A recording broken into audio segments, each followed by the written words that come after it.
Donc dans cette quatrième et dernière partie, je vais tâcher de résumer, de synthétiser ce qui a été dit précédemment. Donc tous les propos visaient à mettre en lumière l'approche multidimensionnelle de ce qu'est l'être humain, le fait que l'être humain vit dans un univers multidimensionnel, que nous sommes nous-mêmes multidimensionnels. Euh, la multidimensionnalité, ce sont des niveaux, ça peut être des dimensions ou des plans, et c'est de comprendre que nous sommes le tout dans le tout. C'est-à-dire que ce que nous sommes en tant qu'être unique existe dans toutes les dimensions. Le bémol, il intervient au niveau de depuis quand existe le je suis dont nous sommes la manifestation. C'est-à-dire qu'au niveau de l'être unique, au niveau de l'être suprême, il n'y a pas d'espace, il n'y a pas de temps, il n'y a rien qui soit en référent avec cela. L'être suprême, il a projeté des parties de lui afin de se démultiplier, et ces parties de lui sont des je suis. Et ces je suis se sont ensuite projetés encore à un autre niveau pour former ce que j'appelle les parcelles d'âme dans ces aspects dimensionnels. Donc ça, j'ai essayé d'en parler, de l'expliquer avec la parabole de l'arbre. Donc le but de mon propos était de vraiment signifier que ce que l'on vit ici sur Terre en tant qu'être humain est relié à tous ces aspects multidimensionnels. Les vidéos, elles ont été là pour expliquer comment l'univers s'est structuré à partir d'une trinité et de comment tout a été créé.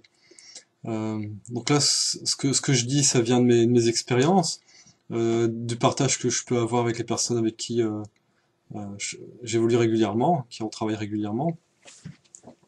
Et il s'avère vraiment que notre univers est à structure fractale. C'est-à-dire que, donc là je vais citer Kurt Cobain qui avait dit le tout dans le tout et tout ce que nous sommes, c'est exactement cela.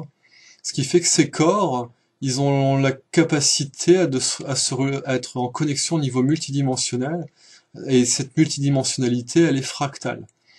Et ce fractal fait que tous les aspects de tous les univers, de tous les mondes, a priori, peuvent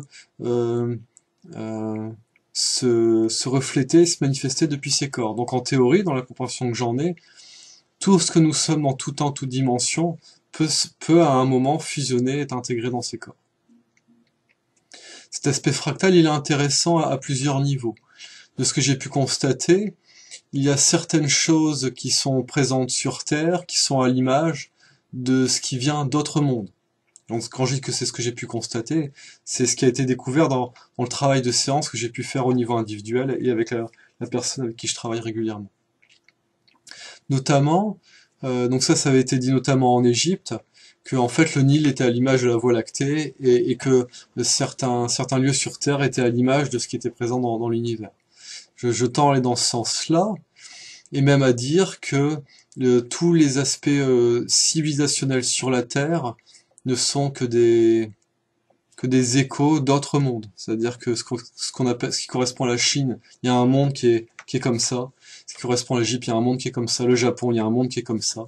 Et donc ici, si on veut, la Terre, c'est un petit peu comme Paris. Si on va à Paris, selon les arrondissements, selon les quartiers, on va quasiment retrouver toutes les populations du monde. Et si on vient sur Terre, on va quasiment retrouver toutes les populations de l'univers, des univers.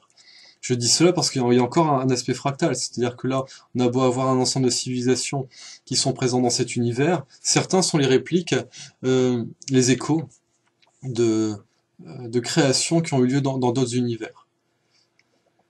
Donc ici, quand on s'éveille à la multidimensionnalité, on s'éveille d'abord à ce niveau fractal en termes d'écho au niveau de notre personnalité, c'est-à-dire qu'on a tendance à porter tous les aspects, tous les archétypes, mais certains plus, certains moins, et plus on va dans cette multidimensionnalité, plus on se rapproche de l'origine, des sources, de tout ce que nous portons, de tout ce qui a été créé dans cet univers, de tout ce qui a été créé dans les univers.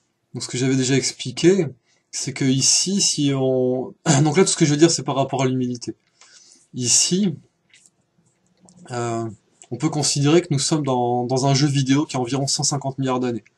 Donc quand on voit ce que certains programmeurs arrivent à faire comme simulation en quelques années, donc là c'est 150 milliards d'années de travail pour amener à ce qu'on est en train de vivre ici. C'est pas exact de dire 150 milliards d'années, vu qu'il y a eu 80 milliards d'années depuis la mise en route, mais 70 milliards d'années de préparation. Et ça encore, c'est pas grand-chose. Donc là, je vais donner des référentiels d'âge pour bien comprendre à quel point la création dans cet univers et au-delà de l'univers est au-delà de la compréhension de l'être humain. Ici, donc, nous sommes dans un univers qui a 150 milliards d'années. Ici, nous sommes dans une dimension qui correspond à, si je puis dire, à une parcelle d'âme.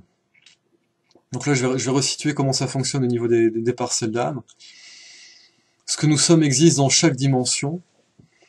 Et si on prend ici les 12 premières dimensions, qui sont à l'image de tout le reste, dans ces 12 premières dimensions, nous sommes présents en minimum 12 exemplaires par dimension.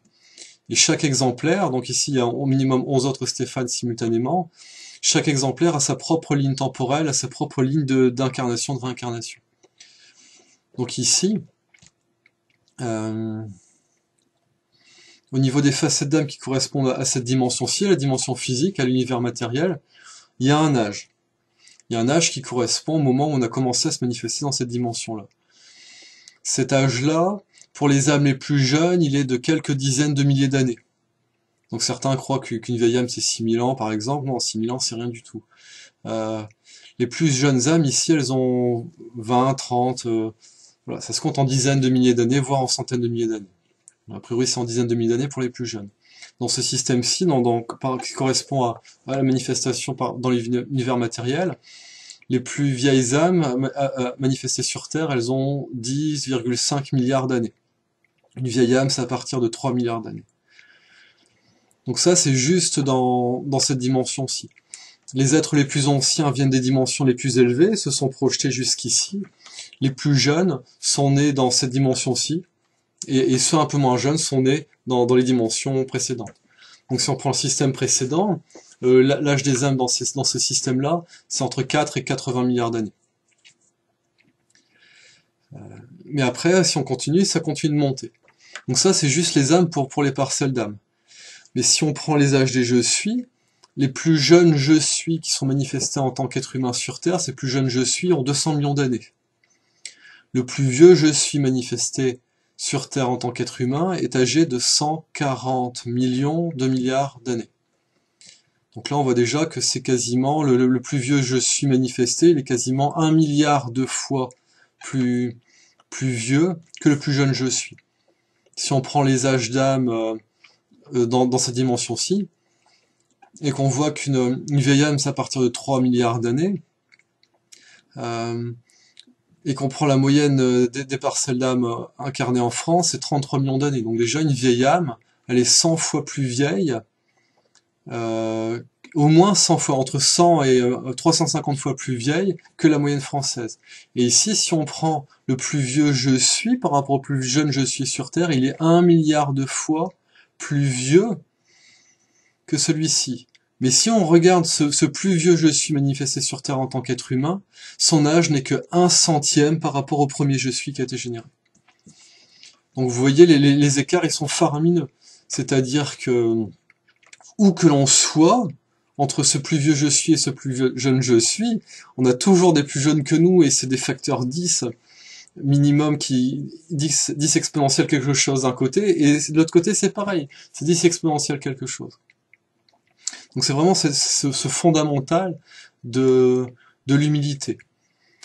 Tant qu'on ne se tourne pas vers ces aspects plus grands, plus élevés, on peut avoir tendance à être dans des formes d'illusion.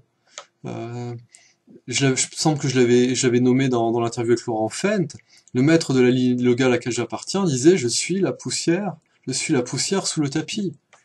L'un des plus grands maîtres qui a été manifesté sur cette terre disait « Je suis la poussière sous le tapis ». Pourquoi? Parce qu'il avait la conscience qui était ouverte sur plus grand, et là il se rendait compte que, ben ouais, il était peut-être voilà, il était peut-être ce qu'il était ici, mais c'était vraiment pas, voilà, c'était vraiment à relativiser. Je parle de tout ça aussi pour pouvoir relativiser tout ce qui a été dit dans les vidéos précédentes. Dans les vidéos précédentes, j'ai parlé de plusieurs groupes d'êtres, certains dont les parcelles d'âme ont plus eu tendance à fonctionner avec l'ombre, voire même à complètement pactiser avec l'ombre, et des groupes d'âmes qui ont plus eu tendance à rester fidèles. Quand je dis groupe d'âmes, c'est la proportion de leur parcelle d'âme, pour rester dans la dynamique du plan d'être suprême. Tout ça, c'est à relativiser, parce que tout ça, ça ne s'est passé qu'au niveau des parcelles d'âme, dans les dimensions où les aspects d'ombre et lumière sont présents. C'est-à-dire qu'au niveau des je suis, tout ça, ça n'a plus aucun sens. C'est un petit peu comme dans un jeu vidéo. Tout ce qui se passe dans le jeu vidéo est à relativiser par rapport à ce qui se passe dans ce monde-ci. Donc les je suis, ce sont eux qui jouent aux jeux vidéo. Les univers, ce sont les plateformes sur lesquelles les jeux vidéo existent. Donc par exemple, la plateforme PlayStation, plateforme Xbox, voilà, ça c'est des univers différents. Et dans ces univers, on a parfois des jeux vidéo. Je donne cet exemple-là parce qu'il y a certains jeux qui sont présents sur des types de consoles qui sont pas présents sur d'autres et vice-versa.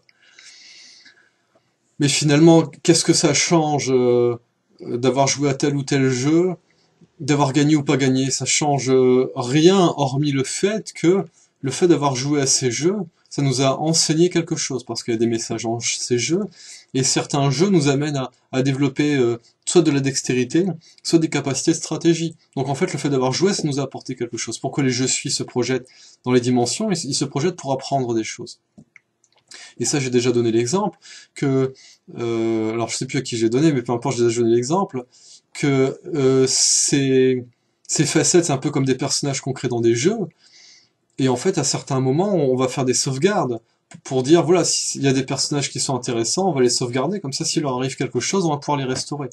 Dans les séances que l'on fait, c'est ce qu'on fait, on se sert de certaines sauvegardes qui sont présentes au niveau de je suis pour pouvoir restaurer certaines parcelles-là, mais certaines parcelles sont trop abîmées pour pouvoir être restaurées, et donc il y aura une autre solution qui sera trouvée pour elles. Quand je dis aussi de relativiser, c'est que certaines parcelles d'âme ont vécu l'ombre parce que les je suis avaient décidé de descendre dans les aspects sombres afin de les mettre en lumière. Donc j'ai déjà eu ça en séance où en fait la personne a des aspects qui sont vraiment sombres et à un moment il y a le je suis de la personne qui vient et qui signifie très clairement que la personne elle est absoute de tout ce qu'elle a fait parce qu'elle n'a fait que répondre au plan qui était demandé. Donc à certains moments, aller dans les aspects d'ombre, ça faisait partie du plan. Donc c'est pour ça que c'est vraiment des personnes qui disent ah mais alors je fais partie de quel groupe? Ça c'est pas vraiment important.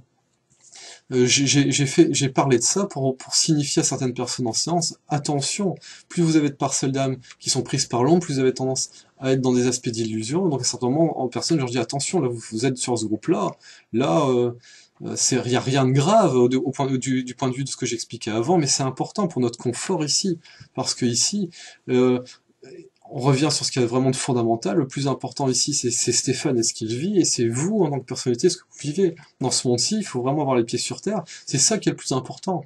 Et tout le travail multidimensionnel, il est fait en priorité pour que nous, ici, en tant que personnalité humaine, nous ayons une forme de confort. Mais les choses sont bien faites, nos inconforts sont faits pour nous transformer au niveau multidimensionnel, et plus on se transforme au niveau multidimensionnel, et plus on se tourne vers je suis, plus on se souvient qu'on est ce je suis, et c'est là que se produit l'éveil.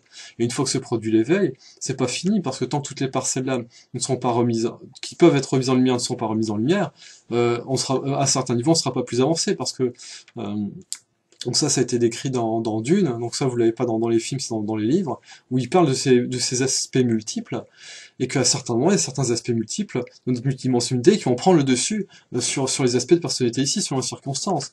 Et là, on arrive dans des états pathologiques de personnes qui ont des personnalités multiples et ainsi de suite.